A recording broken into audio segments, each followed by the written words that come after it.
Hello, dear viewers, and welcome to the first airing of Rotting Radio, your home for all things unnatural. From the unexplained to the downright terrifying. Please join me as we listen to these stories of the unknown.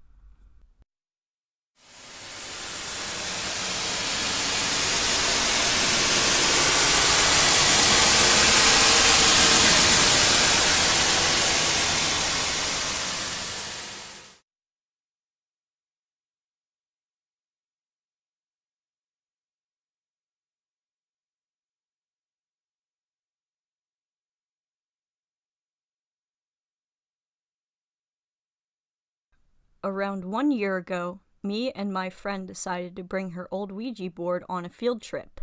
We were going to Greece to visit some of the museums and other typical historical things like statues. We were going to have an outdoor lecture on Greek mythology, the normal stuff you go on a field trip with.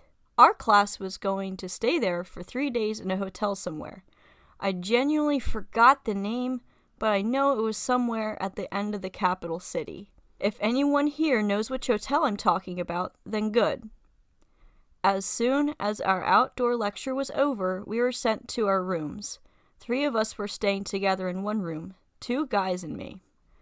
My friend kept her promise and decided to visit our room that night with a board, and we began to play. Everyone was in except the second guy, who basically went off to study on the balcony. This part of the story is important. So there is only one guy, my friend, and I now. We began the first round, as my friend May called it. The guy was the first one to ask the board something, and he chose to ask a common question. Are you a demon? And then nothing happened, of course.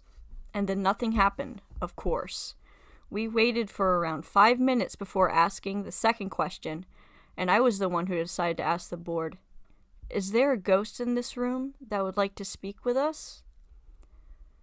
Still nothing happened, and May suggested that we leave the board because it was getting late. Paul and I refused. So then we made the most stupid mistake of our lives. We continued and started to threaten whoever was responding to us. If you don't give us an answer, we will burn the board.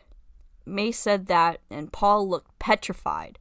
Not because of what May said that shocked him, but because our hands were off the board by now, yet the damn planchette was moving. I quickly stood up in fear and looked down at the board, which was in the middle of spelling something out. It just said, no.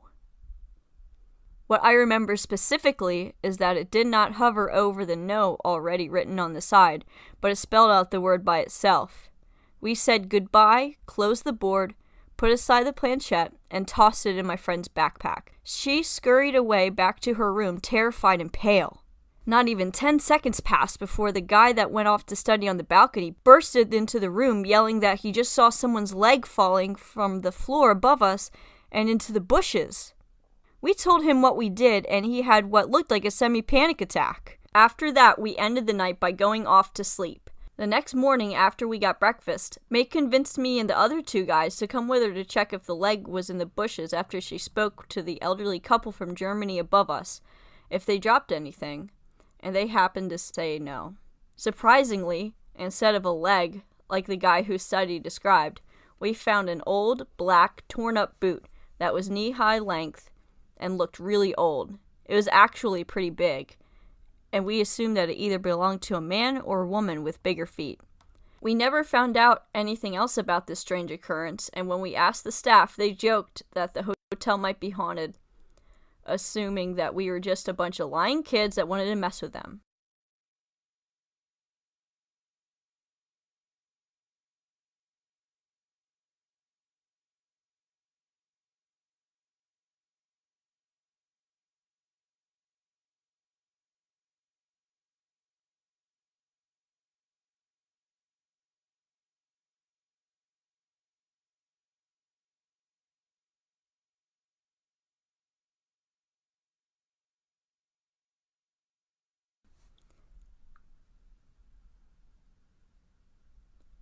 I still don't know if this was a dream or if I was awake. It's been 5 years, but I still remember it so clearly. We weren't on drugs and we weren't drunk. I was staying at a hotel with my then boyfriend. We were watching a movie before we fell asleep. I remember falling asleep as the real interviews were playing during the credits. We did not turn off the TV before we fell asleep. The next thing I knew, I woke up in the middle of the night because I felt like someone else came in our room. I opened my eyes as much as I can, but they are so heavy. I see a dark figure move about the room, illuminated by the blue light of the blank turned-on TV. I'm paralyzed with fear. I keep trying to open my eyes, but make sure that he doesn't see that I'm awake. Who is this? I keep thinking. He was looking around our room and the things on our floor, and the more I kept opening my eyes to look, the more I could tell that he knows that I might be awake. He gets closer and closer until I can feel his presence right next to the side of my face. My boyfriend was sleeping on the left side. I wanted to scream out to him so he could wake up and help me, but I can't scream. After what seemed like forever, I decided to just go back to sleep like a little kid and pretend it's not happening. As soon as I do, I actually wake up. I sat up and the room was illuminated with that same blue screen on the TV, and the Shadow Man is gone. The Shadow Man had no face and it was just a shadow, but he was wearing a suit like the Men in Black. I read so many things that told me I experienced sleep paralysis. I can believe that, but why have so many people seen the same creepy creature when this happens? What do you think, dear viewers? Do you believe it was a Shadow Man? Or do you believe it was just another sleep paralysis episode? Do you find it strange that there's always a few set repetitive creatures being seen in sleep paralysis? Answer in the comments. A few months ago, from January to February, I began having the feeling that something in my house was wrong. I lived in the countryside of southern Italy, in a zone surrounded by hills and woods. Just after New Year's Day, strange stuff started happening. One night I was coming back home from work, and as I opened the front gate, I could see a sort of slender figure running on top of my house's roof. It seemed odd because it had a very clear color, but the neighborhood's full of stray cats, so I didn't pay it too much attention at first. Then a week later, at about 6 p.m., my dog started barking at something in the backyard, and did so for about 15 minutes. I was studying at the time, and after the first few minutes, I started feeling unnerved. It wasn't fully dark yet, but my dog barking so loudly was very unusual. I quickly rushed outside. Chiro, my dog, was pointing to the roof, and as soon as she saw me, started snarling. I looked there myself, but the only thing I could see were the branches of a nearby tree. The barking went on, and when I checked the second time, Chiro was whimpering, and this time she cuddled up inside her doghouse in a hurry. Around Valentine's Day, my dog became even more scared of our roof. She would bark constantly, even in the middle of the night. At this point, I saw something again running on a roof. Again during the night, I think it was around 2 a.m. this time. A skinny figure with some sort of clear color or coat on it. This time I ran inside and shut the door behind me. As soon as I did so, I heard some scratching noises from the upper floor and my dog barking again. I couldn't sleep all night. During the last week of the month, it snowed an incredible amount, and the whole zone for several kilometers was white. Around the 21st, I saw some footprints in the last night's snow. Footprints that came all over from the metal fence on the edge of the property all the way to the right side of the house. They were child-sized and not much apart from each other. That night again, I got no sleep, and even my brother said that he had heard some scratching noises coming from the upper floor. Then the morning of the first day in March, my mom used some soot from the chimney to draw a sick man on one side of the fireplace. She said that she'd done so every year as soon as March came.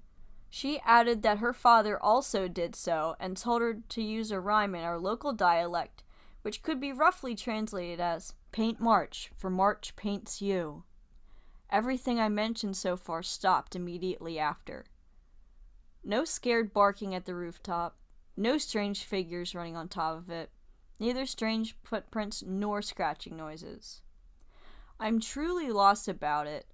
I think it was simply folklore, but it's so confusing. What do you think, dear viewers? Do you think that there was an entity? What do you use to banish negative entities? Do you believe that old-timey folklore really helps? Or do you believe that it might have been all in her head? I've always had a weird problem with crows. They would sit mostly further away in a neat row, spaced evenly, usually 3 to 6 feet apart, or sometimes closer if they were sitting in trees, or farther apart when sitting on top of the telephone poles, one apiece. They would usually watch me quietly with the exception of one, the big fatty. The one big fat crow with a bulging gut and throat would seemingly leer down at me, look straight at me, and deeply caw at me in a way that I would describe as laughing. After a while, the crows would gather closer to me as I waited for the bus. I didn't mind and found the laughing one rather amusing. One day, an old Mexican fellow that sometimes joined me at the stop was there. That morning, the crows did something different. They swooped down out of the trees and started flying in a tight wheel, maybe about 8 feet above my head, just wheeling around and around directly in front of me. It unnerved the old Mexican gentleman enough for him to make the sign of the cross on himself. The weekend passed, and the following Monday I returned to the stop. At this point of the season, the morning was very dark at night. The crows were totally gone. There was, however, a woman standing across the street, just below the roof, where I first noticed the big fat one. She stood there watching me very intently. I just thought it was strange, and I would avert my eyes and keep glancing down at the street, looking for my bus impatiently. When the bus finally came, it got weird.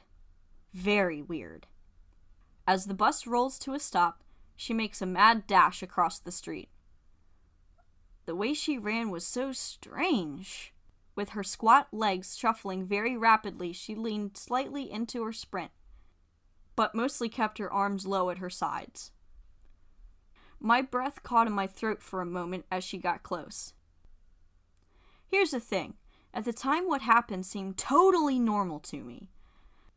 In very much the same way that everything weird in a dream can seem totally normal while it's happening, but absolutely nuts after you wake up. She approaches me with a huge grin. She's a large, very chubby woman dressed smartly in something akin to a dark black pantsuit, but just a little strange somehow. Like some weird midpoint between business professional and stage magician. She even had on tight black gloves. She had a wide and pleasant face with gleaming and perfect white teeth. Her glasses were glittery gold-rimmed, and the immediate thought I had in my head when I saw them was a very shiny thing. Very garish and bright compared to her dark clothing. Her hair was also a bit off, looking shiny and slicked back. But the texture... well, I'll just say it. The texture was very like glossy black feathers. With a boisterous voice, she proclaims, "Am I on time? I was worried I might be late." And I didn't even think about what I said. Just smiled back and said, "You're on time to the very minute." This made no sense in retrospect, of course. Certainly she was on time. The bus is right there. How could she even think she was going to be late when she's been across the street the whole time? She says, "Oh, good," or something to that effect, and I am transfixed by her, as she practically high steps happily around me and hops into the doorway on the bus. This is when it got weird. She doesn't immediately proceed into the bus. Instead, she leans halfway out, facing me with a huge grin. As I am looking at her, that's when I see the crows. They are sitting on top of the telephone poles immediately behind her, forming a long row down the street. In a very cheery voice, she says, "Life is for the birds!" I am not kidding. She says this toward me, but then I realize she's not quite looking at me. She has this huge open-mouthed grin now, and she is looking above and beyond me. She freezes like that in a bizarre pose for a few seconds before suddenly disappearing onto the bus. I had a slight nagging feeling in my gut, but couldn't place it. I otherwise did not think this was weird whatsoever. I board the bus and have no recollection of actually seeing her in a seat anywhere, nor do I remember ever seeing her get off. a few blocks down the road, and I had almost completely forgotten what the hell just happened. It wasn't until I got to work and started walking towards the building that I saw a couple crows poking around that it came back to me like a runaway truck. How could I not seen how strange this was the whole time? How could I have not seen how strange this was the whole time? Since that day, I did not see the crows for a long time. Not those ones anyway. Not the ones that perched so strangely. None of them except for Big Fatty. Several months later, I saw it again when it cawed loudly enough for me to jump. It had waddled to the end of the thin branch, causing it to bend low, closer to me. It cawed in much the same way as it had before, like mocking laughter. This time, I smiled and waved, and told her that she was right on time. Do you have any experience with shapeshifters, dear viewers? Or do you believe that this is spiritual or paranormal? Please let me know.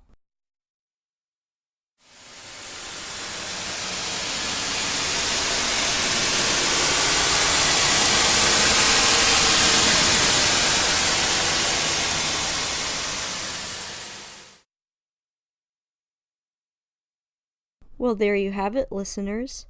Please feel free to share what you think in the comments below. And I'd like to give a special shout out to Arthur Owens, who won the trivia competition. I'll be posting the next trivia question this coming Friday. And if you're the first person to answer the question correctly, you too will get a special shout out. Thank you for listening, and tune in next time to Rotting Radio.